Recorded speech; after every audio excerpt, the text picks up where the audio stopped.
Let's kick it off. If this is your first time joining us, welcome to the Bold Start Speaker Series. If we haven't met before, I'm Ellen Chiza, and I'm founder in residence here at Bold Start. We're a first check venture capital fund. Most of the companies we invest in are pre-product. And since we're working with people so early, our mission is really to help them become the world's best enterprise CEOs. This speaker series is where every week we invite an expert to help us in that mission. And so I'm thrilled today to announce that we're joined by Kyle Parrish. Kyle definitely does not need much of an introduction, but he's been head of sales at two of the best product-led growth companies I can think of, Dropbox and Figma. And so we're going to be talking about sales within that context today. I got a lot of great questions for Kyle in advance, so I'll be asking those as we go through, but also feel free to use the Q&A tool at the bottom of Zoom, and we'll try to work those in too. Welcome, Kyle. Thank you, Ellen. It's great to be here. Appreciate you having me on this morning. Yeah, Ed was always saying great things, so we're happy to get you in front of everyone in the portfolio. So we'll start off easy, I guess, warm up. What does sales really mean in the context of an organization that has organic product growth? Yeah, I think that's a big question. Is product-led growth is being talked about even more and more, especially for people that are starting new companies today. But I think it's a little bit different depending on each company and the market that they're going after. But I think ideally, you don't bring in sales until you've developed the product initially. If you're lucky, found some level of product market fit, and then you're starting to think about the user experience, the customer journey. Where could sales and that kind of human touch, really, if you just put sales aside, where could that human touch and involvement and kind of guiding customers on that journey add a lot of value, increase expansion, get stronger product feedback, and just really understand, like, as we start to develop this product roadmap moving forward, what are the areas of opportunity? How are customers using it? I think what happens is, like, you go and build the product, but then when people start using it in the wild, all sorts of things kind of come out of the woodwork from that. And so, like in Figma's case, we're a design platform, but then we have developers and product managers and all these other use cases that started just kind of growing organically. And the way that they were using the product was really interesting and allowed us to take that back to the product team and thinking about how can we cater to them and an experience that might be a little bit more specific to their use case and what they would expect when they log in and hit Figma. Yeah, that's a really interesting point about finding the right moments to add the human touch. How do you decide which moments those are? Yeah, so I think, again, it depends on where you're at in terms of your maturity. Just to like go back in terms of history and when I joined Figma. When I joined Figma, it was in 2018, July of 2018. The company was right around 45, 50 employees.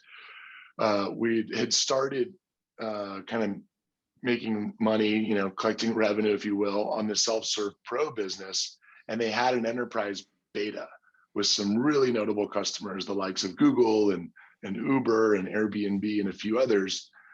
And we were starting to kind of just understand, like, okay, what was the enterprise tier? What made up that? How are they using the product? And nobody was really catering to them. We just didn't have a customer-facing team at that time. So everything was just so automated, so self-serve driven. So on one side, we had all these people inquiring, requesting to learn more about this enterprise product with specific questions about their org, their use case, whatever it may be. So nobody was responding to that. That's not ever a good feeling. If you're the founder or someone who's trying to build a healthy and sustainable business.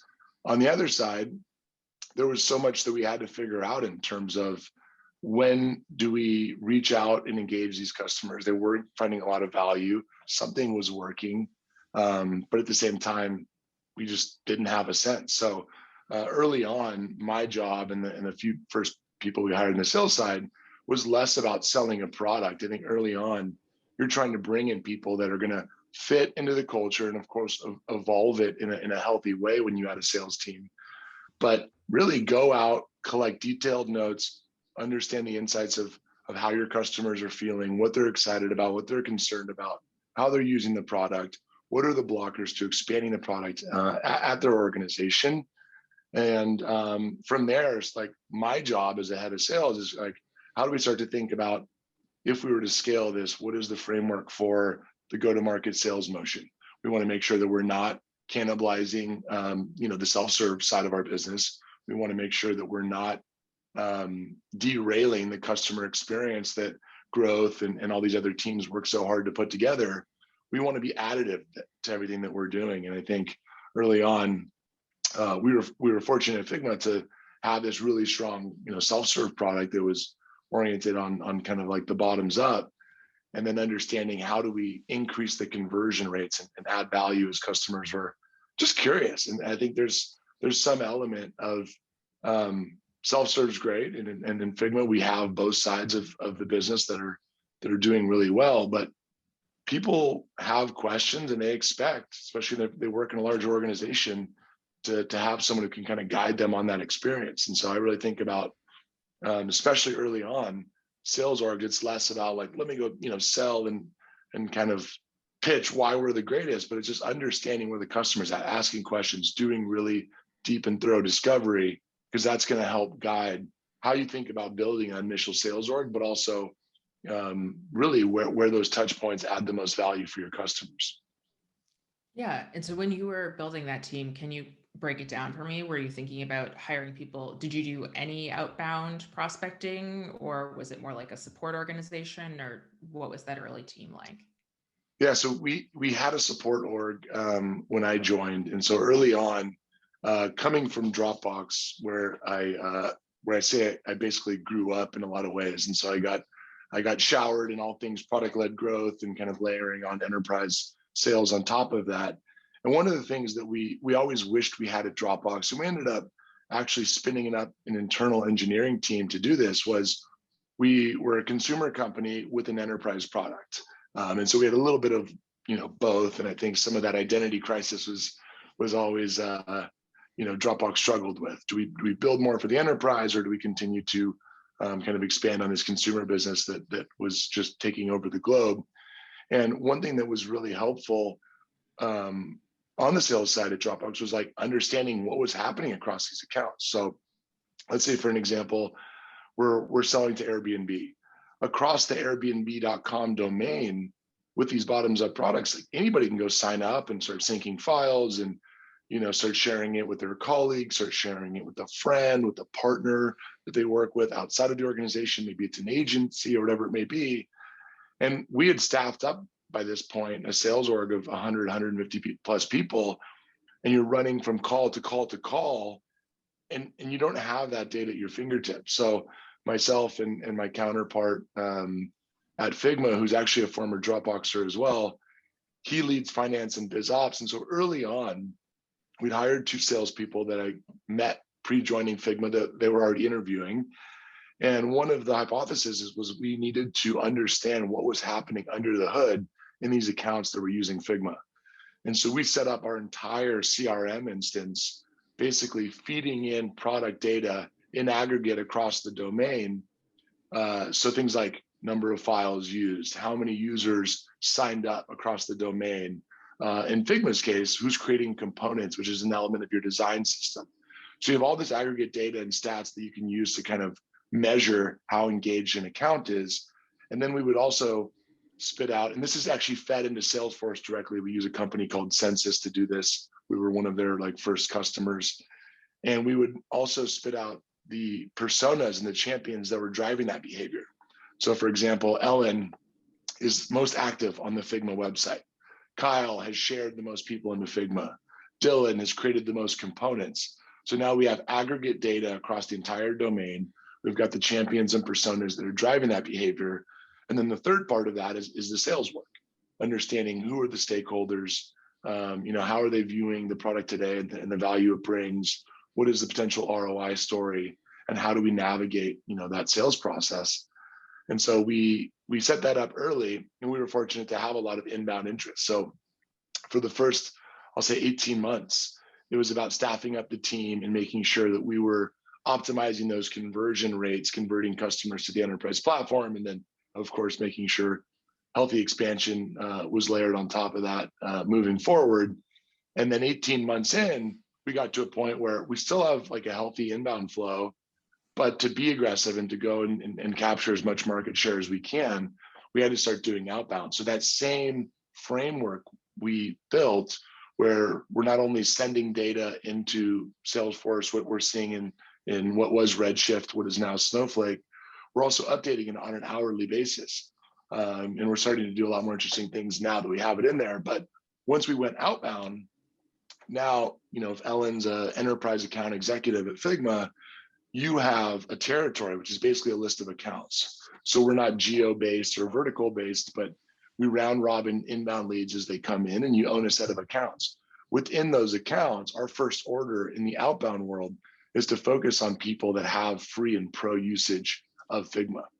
And so we actually built like a domain scoring model where we're looking at external data in terms of number of employees. We're looking at all of that internal, product data that we're ingesting, so that if you see 100 accounts, you're going to want to focus where there's enough energy on the accounts with the most energy, and where there's like that pattern of product usage and sharing and the collaboration network. And we're seeing a lot of success with that. So that was like a big pivot for any sales team, going from solely inbound conversion to outbound. But I think having that data model in place allowed us to do it in a fairly seamless way. And it's something we're still working to perfect this year. Interesting. So since you had those strong inbound leads right when you joined Figma, do you think companies should already have that? Should they be feeling the pain of we can't service this inbound demand before they think of hiring someone like you? Or did you feel like that was too late? Yeah, I mean, I think it depends for every company. So there isn't a one size fits all answer. But I think if you're going with the model that is product led growth, we want to serve the customer, disrupt the space, and make sure that there's some serious value there. Naturally, people will inquire about like a different pricing tier. I think what is the better way to think about it and the better way to frame it, especially for, I imagine, what is a lot of founders today in the audience, is what Figma did really well, and that Dropbox early on didn't do as well, in my opinion. I can say this because I was there in the early days of Dropbox. Is we were really intentional about building an enterprise SKU that made a lot of sense. So, for example, when I joined Dropbox, I was the 50th employee at Dropbox as well, and our first iteration of our enterprise product was not even all that enterprisey. It was called Dropbox for Teams. So really, it was built for larger groups of people. And the core value that it brought, and this was the early days of product-led growth and enterprise. So I think Dropbox is one of the few companies that was pioneering in that space. But what you got with enterprise was single sign-on. So it's basically like, hey, the cloud storage you love and know, with a little bit of admin, kind of user management capabilities and single sign-on. And fast forward to today, 2020, 2021, that kind of stuff is table stakes. So I think a lot of people that focus on building something that serves their core audience, we're disrupting the design space. Maybe you're disrupting doc collaboration or whatever it may be, the cybersecurity space. We can go on and on. You need to focus on building the best product that like allows you to break out and hit product market fit. But when you think about scaling up an enterprise team and potentially bringing in sales, you have to be really intentional about drawing the lines on what the value is in upgrading. And so in Figma's case, we've got kind of three pillars to that. One is increased admin experience, capabilities, being able to manage users at scale, take all the actions that needed. There's both like IT level admins, but also design level admins. And I won't get into the details there. The other piece is that increased security. So we're a browser-based tool, which makes sharing and collaboration really easy and amazing. But at the same time, if you're on the security side, it's a risk. And so we're able to do things on the security side, like restrict link sharing access to only people internally on your domain, or set up, of course, with Okta or OneLogin or any of your SSO off identity providers. And so there's like a whole category on the security side that we do. And then last but not least, what I think a lot of companies overlook in the product-led growth space is we actually provide value to the end users. So the first two, you have like people in leadership roles, people in security and IT roles interested in the upgrade and kind of conversion process. And then lastly, we do things like custom fonts.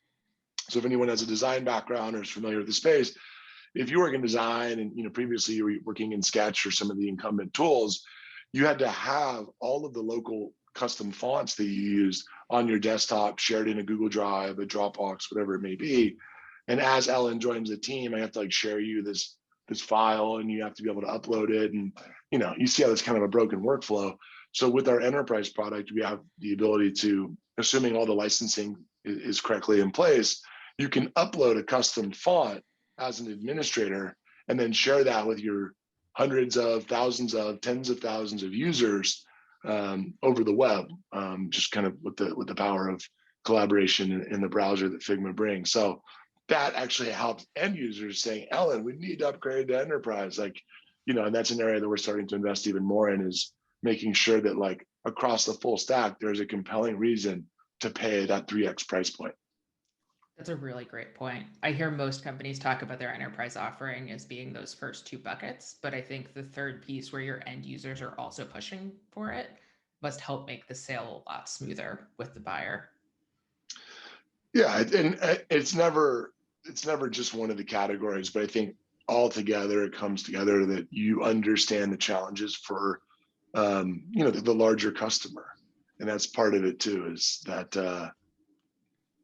we're not trying to sell an enterprise product to companies that have 5 employees. Like we want to make sure that depending on your size and maturity and scale, that you're using the right product that the company offers. Yeah. Since you're just getting into it, I'm curious. Many of the Bold Start founders are selling very technical products, and Figma has a lot of complexity and a lot of things that I think primarily designers would understand. How do you think about that as you go through the process, especially if some of the people involved in the decision making aren't the primary beneficiaries of the product? Yeah, so it's a good question. I can kind of tackle it on how we think about it in the process side, and then maybe if it's helpful, we can talk about like how we think about recruiting technical kind of customer focused salespeople. But on the process side, early on in some of our board meetings at Figma, we had hired a few salespeople, and we were starting to kind of like see serious traction, of course, across the entire business, and knew that we were going to continue investing in sales hiring. And so there's a lot of conversations around, well, we should go hire salespeople that also have design experience. And we would kind of joke around like the Venn diagram overlap of people that have detailed experience on the technical design space or some history there, but also relevant SaaS sales experience. It's pretty small. There's other companies that have kind of paved the way pre-Figma, the likes of InVision and of course Adobe and others, but there aren't as many companies, or there's not as many candidates in my experience of being here in almost 3 years that have that experience. So and I'll talk about the recruiting stuff in a little bit, but why I say that is we need to get people really excited about our mission, what we're doing. Our company mission is to make design accessible to all. We need to understand that the technical aptitude is there. And so ideally they've either sold technical products in the past, they're really thoughtful in trying to understand the workflows of our customers, the challenges they face, and the potential value Figma can bring. But lastly, one of the most important teams and roles that we built out early, and I think I don't know that a lot of other companies, competitors or comparable companies have a role like this quite yet, is this designer advocate role. And so in a lot of orgs, Dropbox, for example, we had a huge sales engineering team, solutions architect, whatever you want to call it. And it was a ratioed role. So for every seller, you had a supporting solutions architect. And that was critical. We were selling a very technical product and trying to get people to take all of their data from a server environment or another cloud tool and migrate it into Dropbox. And there was kind of a heavy implementation arm that was needed there. At Dropbox or at Figma, we've been able to get this far without that traditional solutions engineering kind of arm. We just hired someone to actually build out that function, but we had designer advocates. And so they're actual designers by trade who kind of were fanboys or fangirls of Figma, loved the product, saw the writing on the wall that this was going to change the marketplace in which we're in. and they wanted to come and help sell and distribute and educate customers and help them get the most value out of it. So early on, we hired someone that was really kind of in the center of the Figma community. He was the first advocate. He's incredible. And they do everything from large product demos to our largest customers, the likes of Amazon, Google, Microsoft, Goldman Sachs, whatever it may be. They create content. They help moderate in the community on Twitter and forums and others. We've traveled to Tokyo and New York and hosted these big conferences at customer sites or just in a more conference setting. And so bringing in that credible technical resource to sell alongside the sales org has been amazing. I mean, again, I think it's really important to find technical salespeople, but you also have to realize early on, I think Dylan's our CEO and co-founder. I think he wanted every salesperson to be a designer advocate. And I don't think that that's necessarily the right expectation, but we were able to build the designer advocate team. It started with one person. I think it's a team of 8 or 9 now. And something that we're doing is collecting a lot of data as we continue to scale about what is that ratio, what is the right way to use that team, and how do we break them apart? We've got a mid-market sales team that focuses on customers 1,000 employees below, an enterprise sales team, an account management post-sales team. And this team provides value across the full spectrum of our customer journey. And it's something that we want to make sure we're using their time in the best way. And so we've created structure and kind of minimums and process around when to engage them. But I just have to give that team so much credit to what we've done. Sales and Figma would not be where we are today if we didn't bring in that kind of supporting function. That's a really great point. We have a lot of companies that have a similar role around developer advocacy. Could you tell me a little bit about the guidelines you set for when you pull those people in? I think it would really benefit a lot of the companies. Yeah, totally. And so early on, it was anything and everything. It was the wild, wild west. I think we were all just learning as we go. And I think for anyone that's thinking about building their first sales org, you have to really think about, there's a great article. It's pretty old at this point, but I love referencing it, the sales learning curve. And it talks about your early salespeople are these Renaissance reps. They don't always have to have the most traditional backgrounds, but their high IQ, high EQ, high horsepower, and their intellectual curiosity about what you're doing is what's driving them. And so we had those types of salespeople early on. We had a handful, 2 to 3 designer advocates, and we were figuring out when to pull them in and over pulling them into too many conversations. Hey, I have a customer who wants to buy 5 licenses, and this is where they're at. Well, you mind hopping on? And they were just ultimate team players. We had a really great relationship. We were able to, not all of them were based in San Francisco, which is where we're headquartered. But we were able to travel with them, meet customers on site, and build really strong relationships. I think there was a lot of goodwill and alignment on, sharing the same goal, which is basically spreading the good word of Figma, converting customers to the platform, and making sure that they're successful in using it. I think as we started to grow and scale, their calendar management and the many salespeople that we've added, just for context, the sales org at Figma is now almost 100 people globally, including managers and everything. And so we couldn't have 100 designer advocates. It just didn't make sense. And so we started putting in guidelines in terms of, we created a weekly webinar. Kind of felt a little too old school and didn't really jive with our customer base. So we called it weekly live demos.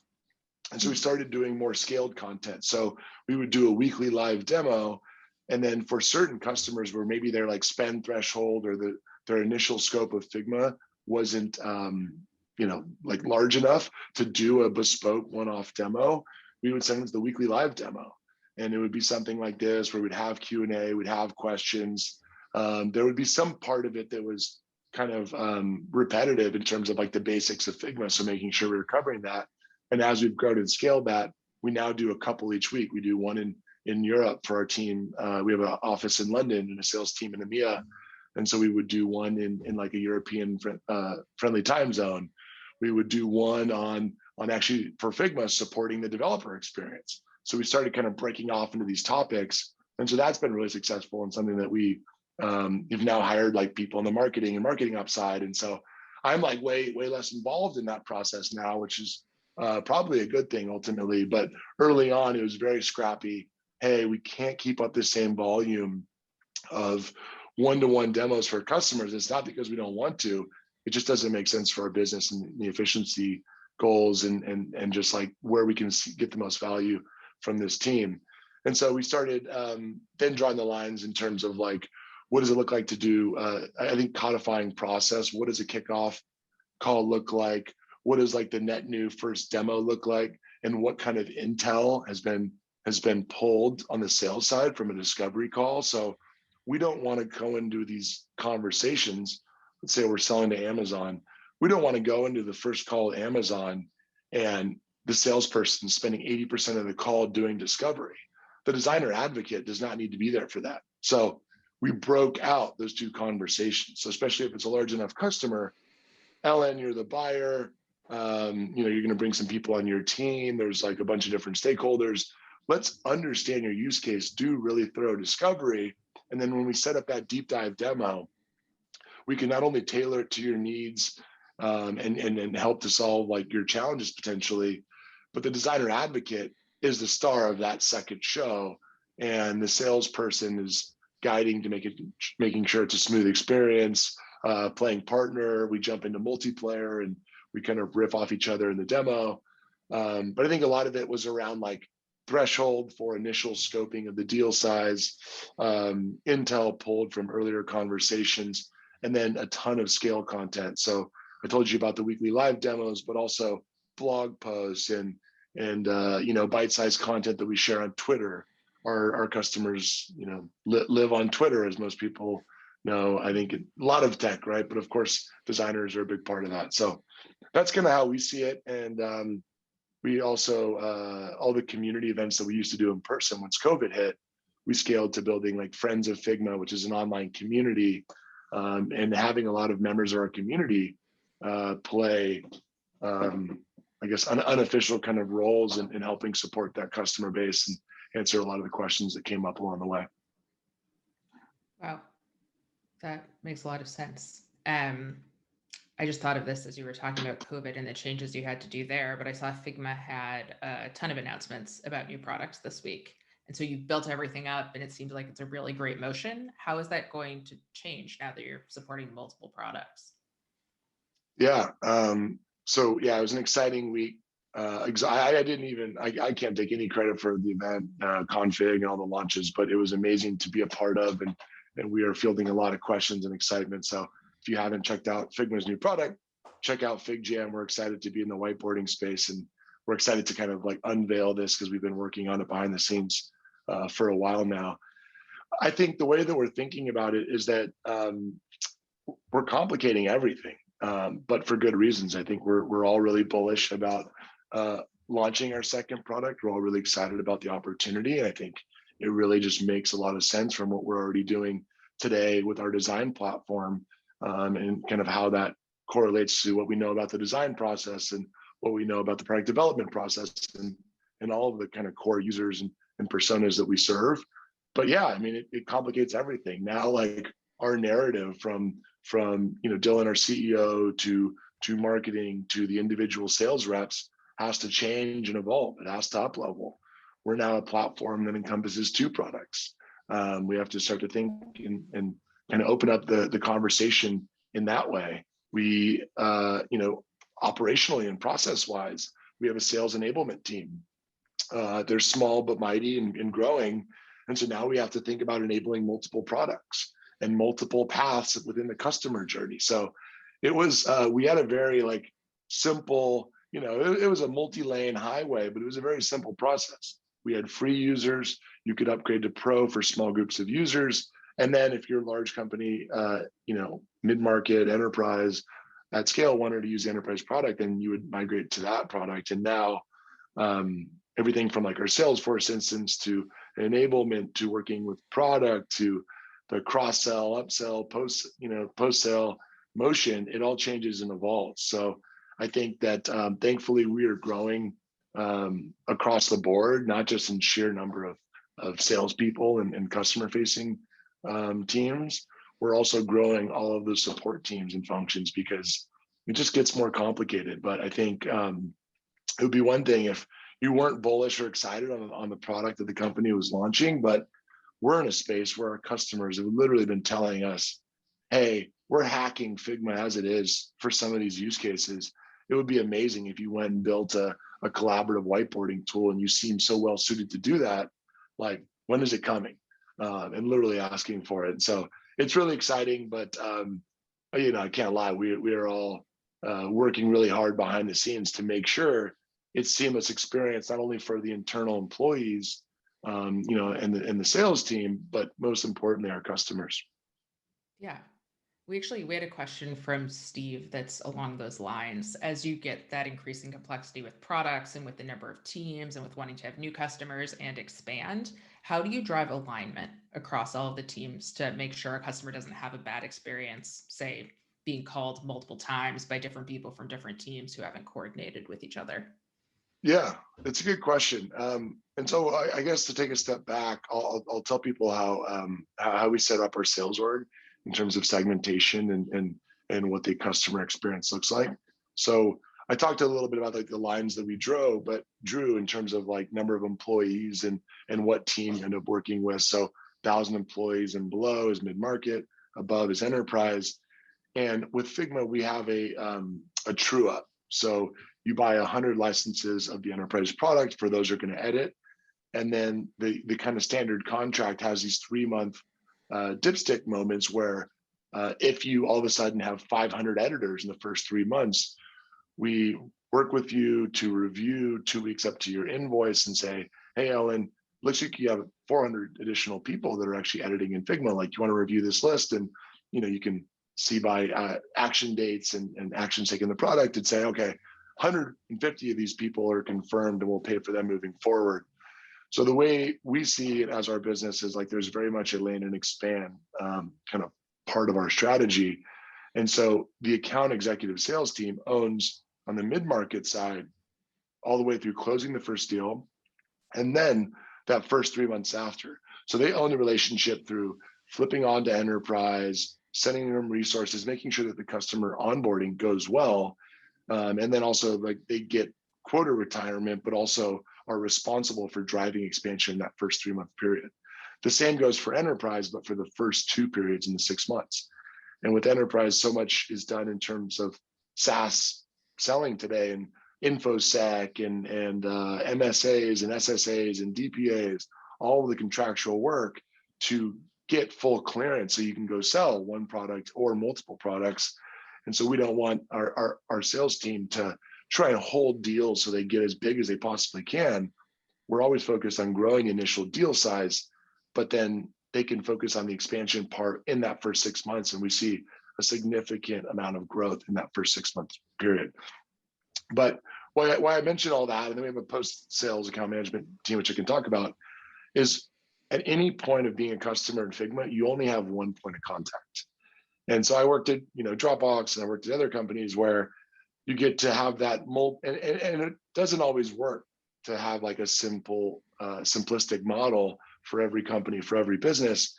But I've worked in the account model where you have an AE, you have an AM, you have a CSM, you have a sales engineer, and the customer doesn't even know who to go to for all the different questions. So there's a ton of confusion externally with the customer, but then internally, as there's turnover, as there's promotions, as people get promoted and move to different roles or different teams, things change. And so you're constantly trying to figure out how do we communicate with the customer, without inundating them with a ton of communication around, hey, your account team changed. For this question, go to Ellen. For this question, go to Kyle. For this question, go to Ed. And it's a constantly kind of moving target. So we're very intentional about at any given point, you have one account owner. And as it started to get to be able to like scale email comms are coming on behalf of that account owner. So your experience is constantly working with that person. There is a transition from pre to post sales. And that's something we feel is going pretty well today, but we're always like keeping a close eye on and making sure that experience is improving as we add multiple products and things get more complicated. But I think that is something that we want to kind of continue to invest in and make sure that we can make work, because it's just allowed us to have like very minimal friction in terms of the complexity. But now with multiple products, it may make sense to have our pre-sales team potentially, and this, like, I haven't even come to a conclusion here, but sell FigJam to our existing customer base. And so that would kind of like reverse some of the things that we've done. So I think it starts with, before you make these decisions on how do I set up the team to maximize growth or maximize customer adoption or whatever your goal is, you have to think about the customer experience. Because even though it's been messy being a part of those big account teams, the point that like didn't sit well with me was customers felt it. And it's like, you know, you need to make sure that you're keeping things really tight. The alignment is there, so your customers aren't feeling the thrash as your business is going through this doubling, tripling, quadrupling, and you're adding all these humans. They shouldn't feel that if possible. And so that's something that we're always trying to solve. And I think as we get this product more out into the wild, we're going to be really focused on the customer journey and what's going well and what's not going well. Is most importantly, I guess, is what we're paying attention to. Yeah, that goes really well with the question that Shomik just asked. You're getting all of this feedback all of the time from the customers you're talking about, especially as you're rolling out this new product. You're probably also getting feedback from all the free customers who haven't yet kind of gone up to the enterprise level. How do you make sure you have a really tight loop with your product teams to deal with that feedback? Yeah, that's a great question. Thank you for asking. This changes at every level of maturity. So early on, we had a notes channel, for example, and we would just take we had Salesforce. We built the Salesforce instance pretty early, which was great. But most product engineering teams aren't in Salesforce. But we would take like the very early days, let's call it 1 to 10 reps. We would take really thorough notes of all the customer conversations that we were having. Everything from like discovery to, hey, once we're on the platform, to being in alphas or betas, whatever it may be, and we'd share it in the notes channel, and there was a ton of engagement. I think when for all the founders out there, when you bring in that right early sales leader, they need to be able to work really well with engineering and product teams. It's just critical. So if you hire someone who's worked in big orgs and just like been on different floors and different buildings and never worked really closely with engineering and product, it's not going to work early on, because everything is just so tight, so integral, and the partners and the relationships that I built early on at Figma were absolutely critical. So early on, it was something as basic as like sharing notes and putting them out there. And then it also, like, just to show the other side of the coin, it helps me manage the sales team to take really detailed and thorough notes. I want to see them. We're going to share this with products. So like, you better be taking good notes so that we know what's happening and we can all learn and kind of grow from this experience. Some of the other things that we did early on is we actually, used the Salesforce API to fire off to Coda. Our VP of product is a huge Coda fan and user. And so we would actually have a product feature request or product feedbacks. There was like a couple different fields, like object fields that we would have in Salesforce. And you could link a full, like, detailed notes of a call, and you could put in free-form text that we could tag and search, and we would send that off, and it would go straight to product, and then we would have a biweekly or monthly sync where we would actually aggregate all of that and bucket it into different categories and use that to make sense of it. Other things that we did, we are Chorus users. So if you're familiar with the sales recording software, Chorus Gong battle is out there happening, but we're happy Chorus users. And so as part of that, viewers are free with Chorus. And so we also built a culture around sharing links to calls and letting people come in. We'd actually build curated playlists of, hey, this customer has a challenge with this feature, or they're on the beta, here's their feedback, or here's an objection against, we use Adobe, we use Sketch, we use InVision, like, here's an objection that we had to handle in terms of selling Figma. And so we got a lot of, I think, good energy and excitement and like that real time, like, whoa, this is happening. And I think one learning for me is that we were very much a product led culture. And early on, you want to make sure that you're building the sales culture that expands the business and evolves the culture, but fits in with the culture that was established when I joined. And I was wondering if, people are going to think, oh, we're the suits, we're coming in, we're going to build the sales org. It's, are they going to be this atypical sales team and that like bro-y tech sales culture that is so, I don't know, avoided ideally. And that was something that we were very intentional about building early on was the anti-culture of that. And so even before we set up Chorus, we would have engineers, designers, product leaders join calls. And this is back when we were all in an office, and we would have a Zoom on the wall and then do video calls or sometimes do phone calls with customers around the world. We were, in the early days, serving customers in APAC and LATAM and EMEA. And engineers would come and join the call, and they loved it. They were building these features of the product. And so I guess I made an assumption that maybe there was going to be this aversion to bringing on a sales team and what that meant for the company and the culture that was so thoughtfully grown to that point. But everyone loved hearing more from customers, seeing how sales structured the calls, seeing the culture we were building on the sales side. And to this day, the proudest moments of my job are when our customers stand up for us on Twitter or, compliment me in person when we meet them about like, hey, it was amazing working with your sales team. They're so thoughtful, so great to work with, and just really appreciative. The last thing I'll say on I know this is long, and hopefully I covered a lot of the things that were interesting in terms of what we did, but something that we just launched today in terms of like that product feedback is we launched this new product. And so we're getting feedback already. The beta is open. FigJam is being used by people now. And so we evolve that field in Salesforce so people can, again, drop full links. We encourage them to also copy paste text when we get screenshots from an email or a Slack conversation or whatever it may be. And that is going to Coda, but we also built a Slack bot. So behind our win wire, which highlights customer wins over a certain size, this is my new favorite Slack channel because we can come in and see all the excitement, concern, pushback. Hey, we want to rip out said competitor. We won't get into said competitors, but we're getting all of this detail, and we encourage the sales team to use it. And product is just as active as anyone on the go-to-market side on that Slack channel because they're so curious. Like, we've been building this thing in a vacuum. We had some beta customers, but for the most part, other than kind of like the friends and family network, we didn't know what people in the wild were going to think of it. And so if you have a big Slack culture, I would also encourage you to think about something that goes from Salesforce or whatever your CRM is into a doc system that product and engineering and design use, but also feeds into somewhere Slack where both teams can kind of come and collaborate.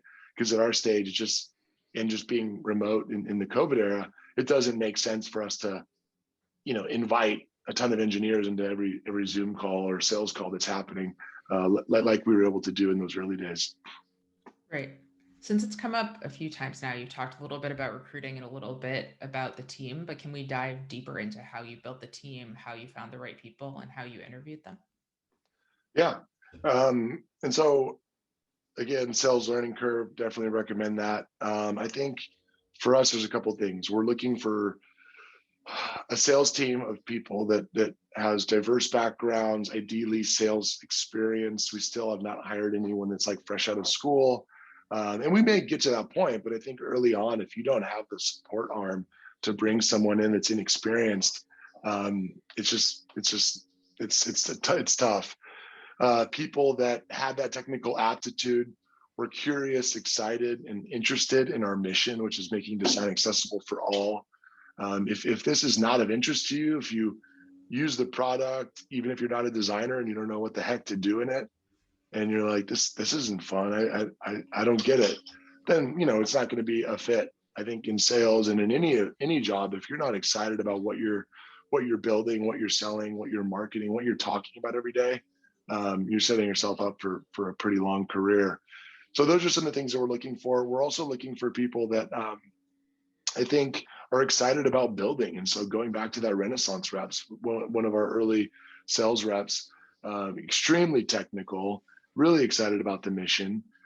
Worked at Intel for the first 6 years of his career in kind of a business development capacity. It was not your traditional sales rep, but throughout the interview process, really thoughtful, done a ton of research, had that kind of interesting background where he'd worked in a really, really large corporation and was looking to join Figma at 150 employees. So there was a fair amount of risk.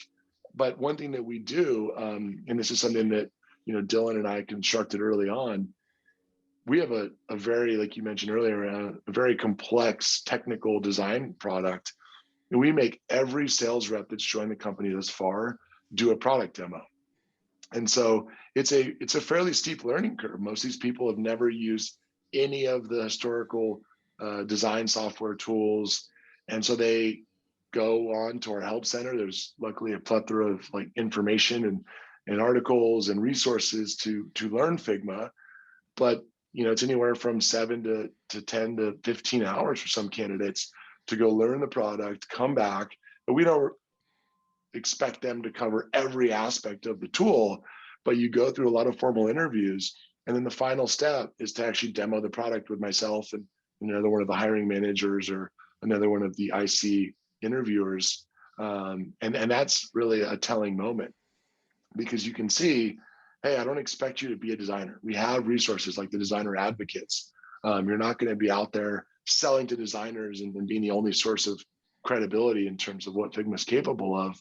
But you need to show the interest. You need to show the ability to learn something and invest the time and kind of be a student and kind of put on that curiosity hat again. And I think that's something that early on, you're like, oh, are we ever going to like take this away once we get to this like mass scaling where we feel like we have it dialed in and what we're looking for in our interviewing process, how we test for the right things.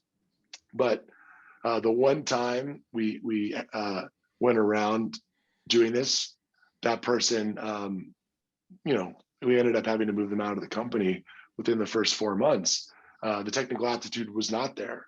And we've got the tools and resources to join calls and listen to calls with customers. And they just weren't representing Figma in the way that we expect and the way that we kind of set out when we started to build this customer facing team. So I think it's really important, even if you do have resources, which I highly recommend. I don't think that your salespeople are always going to be your most technical people in terms of those who work with your customers, but make sure that they have those technical chops and aptitude.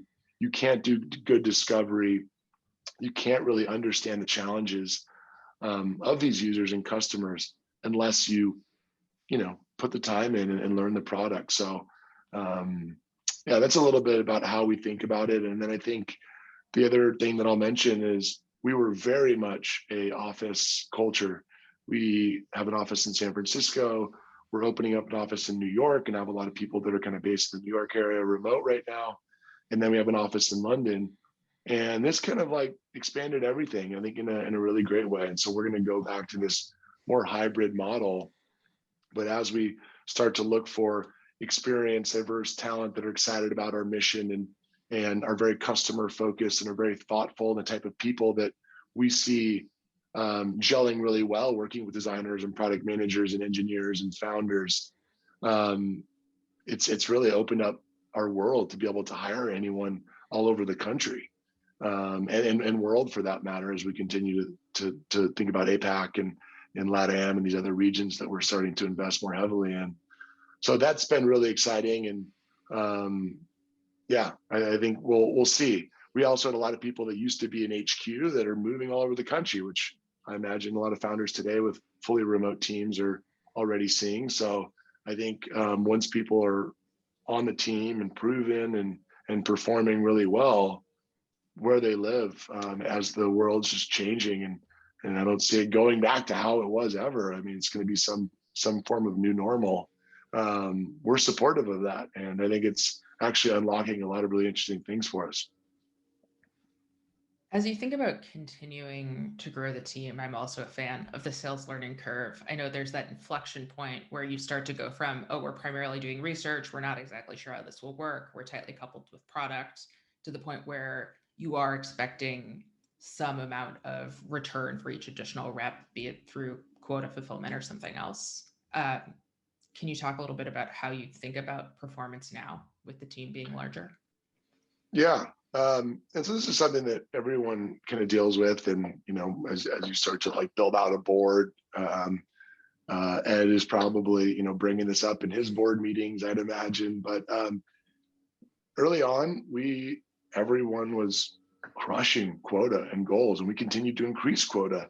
I think one thing I would say is that early on, we were very transparent, very open that we are going to review quota in the first 4 to 6 quarters, every single quarter. We built out like later than we should have, is what I will also tell you, a sales ops and strategy team. So highly recommend prioritizing that role once you have conviction that you're going to go hire your first 5, 10 or more salespeople. But we every quarter would do a deep dive analysis, and we would look at like a breadth of performance, the types of deals, the segment of customers, the motions, the sales cycles, all these things. And we would assess what quota was, and we early on increased it pretty significantly throughout. And even in the last 6 months, we've raised the mid-market quota because we felt like there was room to do so. And so I think we continue to look at quota, and it's been fairly stable now for the past like 6 months. But the board wants to see a certain level of attainment across the reps. If every rep is hitting, are you being aggressive enough in not only your hiring plan, but in how you enable in the market that you're going after? So we talked about, hey, early on, everyone's crushing quota, primarily converting inbound interest and leads. And that's great. But like, if we really want to be the company that we know Figma is capable of, we need to go out and start knocking on doors and expanding the opportunity and learning that new motion. It is absolutely like scary for some sales teams, and you have to find the right people on the IC front that are embracing like, this is awesome. We have product market fit. We have the best customers and logos in the world.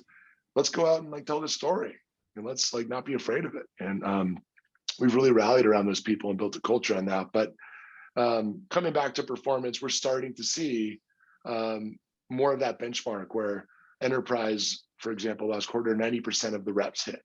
And so that feels healthy. And we're learning from those that aren't hitting and those that are still doing 250, 300% of their number. There's plenty of outliers, and there's plenty of reasons that are driving that. I think we're trying to dig into the data and also look at the qualitative, what we can take from how they're running calls, the feedback about working with them cross-functionally, et cetera, et cetera. But when you get to 50 plus sales reps, it's even 25, depending on how fast you're growing and what your ambitions are in terms of team size, you have to start thinking about performance plans. And I think you're doing a disservice to keep people that aren't performing, that aren't putting in the time and the work, and don't have the same level of ambition as whether it's like myself or the sales managers or all these people that are so fired up about the potential here and love the company mission, love what we're doing, and are putting all of their blood, sweat, tears, energy into this by keeping people that are hitting 60% of quota, working 5 hours a day. I'm not saying we have anyone like that at Figma, to be clear, but you're really doing a disservice to the rest of the team that's working so hard. And we want to keep a lean and efficient business. So there's only a finite number of seats that we have. And so I want the best and brightest and the most ambitious in these roles. So we've been fortunate to have few people that we had to offboard out of the sales org, but we've also had a lot of kind of cautionary conversations where the step before a performance plan is to just be open. Hey, this isn't working as we hoped, and here's why, and be super detailed and direct and thoughtful, and have that candor around the conversations and where things are at. And already in a few cases, we've had really quick turnarounds. People are so appreciative when you let them know what their standing is, why their standing is what it is, and a great manager, what I think you can do to get on the right track and start performing really well. So performance management is much more a part of my job now. And now I have 8 managers reporting into me. And so there's like a manager level of performance management.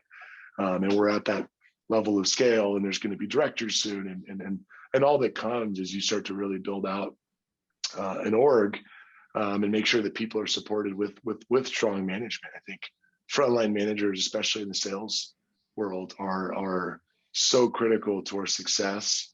The experience of working here, the experience for our customers. And so I'm investing a lot of my time to make sure that we're hiring the best and supporting them and enabling them. And a big part of that is for them to have support from sales leadership, but also HR and everyone on the company around what are the expectations? Are you meeting them? And if you're not, let's work on a plan to get there. And if you can't get there, we have to part ways. That's usually a good thing for the company and that person, because it just might not be a match in the end. Yeah. Well, we only have a few minutes left. So I think, do you have any parting words or areas we haven't touched on yet that you want to make sure you sneak in?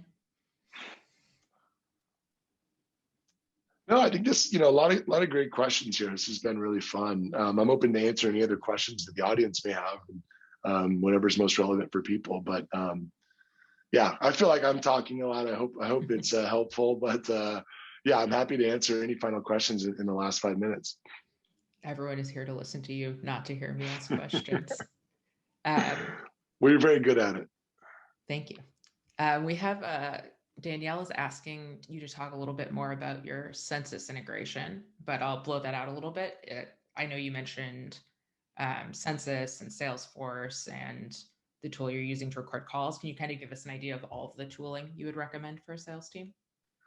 Yeah, of course, I'd be remiss to not mention Dually, which is how I first met Ed, and we are very, very happy customers of Dually, which is reducing, rep grunt work in a massive way. And it's been so fun to just see the impact of that product across our team, especially as we grow.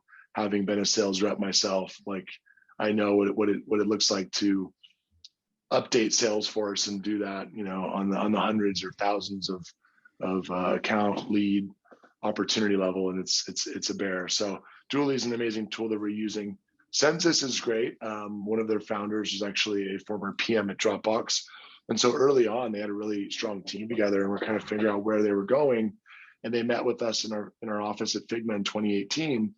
And we were one of their flagship first customers. I think they'll tell you that as well. And there's a good case study if you search Figma and Census. But they wanted to understand what we were trying to do. Instead of going and building some standalone website that requires staffing an internal engineering team and was kind of slow and not always up to date. We now have up to date data in Salesforce. So my whole goal is, as the business gets more complex and we add more tooling, let's make sure we're adding the right tools, and we're also focused on keeping reps where they're already living today, which is Salesforce. So they can see all of that data. We use it to auto-create opportunities on the account management side. So that true up that I mentioned earlier, we're actually auto-creating that from what the product's showing. So for myself and the managers, we're getting a lot more accurate at forecasting because of it. The reps can override it based on what conversations they have to say, hey, product shows 15 licenses, but they're actually going to add 500. Here's why. So that's been really helpful. Census is great. We used to use Mixmax early on. I was a big fan of Mixmax, but from a design focused product experience, they were doing really well, but we kind of outgrew their capabilities in terms of some of the templates and stuff. So we use Outreach now. Accord is another software that we're trying. Inaccord.com is our website for mutual evaluation plans, primarily our enterprise team and enterprise account management team. Yeah, I think those are some of the big ones. We are moving to Looker. We used Mode, so that's been helpful. But again, I think trying to pull some of that stuff into Salesforce when possible is key. Yeah, and we're Dropbox customers, Dropbox Paper now kind of taken over by Dually in terms of customer call notes and the like. We're starting to look into forecasting tools, but right now we use the Salesforce kind of out of the box capabilities, which is okay. It's not bad, but it's not great. So yeah, those are most of the core tools that we're using today. Nice. All right, we're at time. So I will close with, what's the best way for people to follow you and continue to learn? Yeah, I'm on LinkedIn, so you can find me there, Kyle Parrish, Figma, and I'm somewhat of a ghost follower on Twitter. I joined when I joined Figma because I have to see what's going on out there, and I've really enjoyed kind of being a noob on Twitter. So I'm also on Twitter. You can find me there as well. But yeah, thank you, Ellen. Thank you, Ed, for having me. This has been a lot of fun, and I'd love to connect with anyone in the audience if you have further questions or want to hear more about my experience and how it might be helpful for you. Thank you again for joining us. Everyone who has attended, we will send you the recording next week, so you'll be able to reference everything Kyle taught you in case you want to look it up again. And I'm Ellen at BoldStart VC. So if you have another question for Kyle or you have a question about the speaker series, send me a note anytime. Thanks everyone for joining. Thanks, Kyle. Thank you all. Have a great Bye. weekend. Thank you, Ellen. See ya.